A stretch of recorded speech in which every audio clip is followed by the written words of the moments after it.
1 അധ്യായം അതിന്റെ 1, 2, 3, 4 വാക്യങ്ങളാണ് നമുക്ക് വായിക്കേണ്ടത്. ഒത്തിരി സമയം പോകും. എന്നാലും 1-ാമത്തെ വാക്യം വായിച്ച് എഫെസ്യ ലേഖനം 1 അധ്യായം 1-ാമത്തെ വാക്യം വായിച്ചാട്ടെ. അത് നിമിത്തം പൗലോസ് എന്ന ഞാൻ ജാതികളായ നിങ്ങൾക്ക് വേണ്ടി ക്രിസ്തുയേശുവിന് ബദ്ധനായിരിക്കുന്നു. പൗലോസ് പറയാണ്, ഞാൻ ബന്ധിക്കപ്പെട്ടിരിക്കുകയാണ്, ഞാൻ കെട്ടപ്പെട്ടവനായിരിക്കുകയാണ്. ഹല്ലേലൂയ. എന്നെ കെട്ടിയത് എന്താണ്? സുവിശേഷമാണ്, അല്ലെങ്കിൽ ദൈവത്തിന്റെ ആത്മാവാണ്. അതൊക്കെ അപ്പോസ്തലപ്രവൃത്തിയിലുണ്ട്. ഞാൻ അതുകൊണ്ട് കടന്നുപോയാൽ ഈ വിഷയം തീരത്തില്ല. Praise the Lord. അത് നിമിത്തം പൗലോസ് എന്ന ഞാൻ ജാതികളായ നിങ്ങൾക്ക് വേണ്ടി ക്രിസ്തുയേശുവിന്റെ ബദ്ധനായിരിക്കുന്നു. ക്രിസ്തുയേശുവിന് വേണ്ടി കെട്ടപ്പെടാൻ, ബന്ധിക്കപ്പെടാൻ പൗലോസ് എപ്പോഴും ഒരുക്കമുള്ളവനായിരുന്നു. ഏത് നിമിത്തമെന്ന് ചോദിച്ചാൽ അതിന് 2-ാമത്തെ 20-ാമത്തെ വാക്യം മുതലാണ്. ഞാൻ അതൊന്നുമല്ല പ്രസംഗിക്കാൻ ആഗ്രഹിക്കുന്നത്.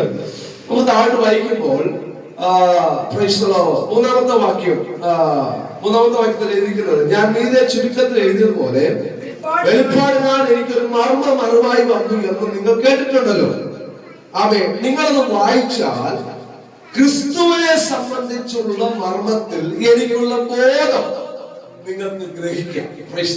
ഇത് 1-2 അധ്യായങ്ങൾ, എഫെസ്യ ലേഖനം 1-2 അധ്യായങ്ങൾ പഠിക്കുമ്പോൾ അതാണ് 2-ാമത്തെ വാക്യത്തിൽ എഴുതിയിരിക്കുന്നത്, നിങ്ങൾക്കായി എനിക്ക് ലഭിച്ച ദൈവകൃപയുടെ വ്യവസ്ഥയെ കുറിച്ച് ഞാൻ മീതെ ചുരുക്കത്തിൽ എഴുതിയതുപോലെ. മീതെ ചുരുക്കത്തിൽ അദ്ദേഹം എഴുതിയിട്ടുണ്ട്. 1-2 അധ്യായത്തിൽ എഴുതിയിരിക്കുന്നത് നമ്മൾ വായിച്ചാൽ പൗലോസ് പറയുകയാണ്, ക്രിസ്തുവിനെ സംബന്ധിച്ചുള്ള മർമ്മത്തിൽ എനിക്കുള്ള ബോധം നിങ്ങൾക്ക് ഗ്രഹിക്കാം. എന്ന് പറഞ്ഞാൽ യേശു ക്രിസ്തുവിനെ കുറിച്ചുള്ള ആഴമേറിയ അറിവ് പ്രാപിച്ച ഒരു വ്യക്തിയാണ് പൗലോസ്, അല്ലെ? ക്രിസ്തുവിന്റെ മാറോട് ചേർന്ന് കിടന്ന യോഹന്നാന് പോലും ലഭിക്കാത്ത ആഴമേറിയ വെളിപ്പാടുകൾ പൗലോസിന് ദൈവം കൊടുത്തു.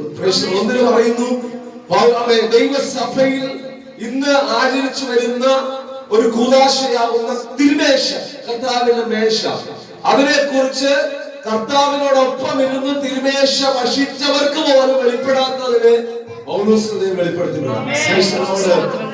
ആഴമേറിയ ക്രിസ്തു വെളിപ്പാട്, ക്രിസ്തു വിജ്ഞാനീയത പൗലോസിന് ലഭ്യമാകാൻ. ഇന്ന് രാത്രി ദൈവവചനത്തിൽ 1-2 കാര്യങ്ങൾ മാത്രം, ഹല്ലേലൂയ, അതിനുള്ള സമയമേ നമ്മുടെ മുമ്പിലുള്ളല്ലോ. യേശു ക്രിസ്തുവിന്റെ 1-2 ക്വാളിറ്റികൾ വേഗത്തിൽ നമുക്ക് ചിന്തിക്കാം. ക്രിസ്തു ആരായിരുന്നു, ആരായി തീർന്നു എന്നുള്ള കാര്യങ്ങൾ 1-2 കാര്യം. ഒന്ന് വായിച്ചേ. വിശുദ്ധ ലൂക്കോസ് എഴുതിയ സുവിശേഷം 1-ാം അധ്യായം അതിന്റെ 35-ാമത്തെ വാക്യം ഒന്ന് വായിച്ചേ. വിശുദ്ധ ലൂക്കോസ് എഴുതിയ സുവിശേഷം 1-ാം അധ്യായം 35-ാമത്തെ വാക്യം.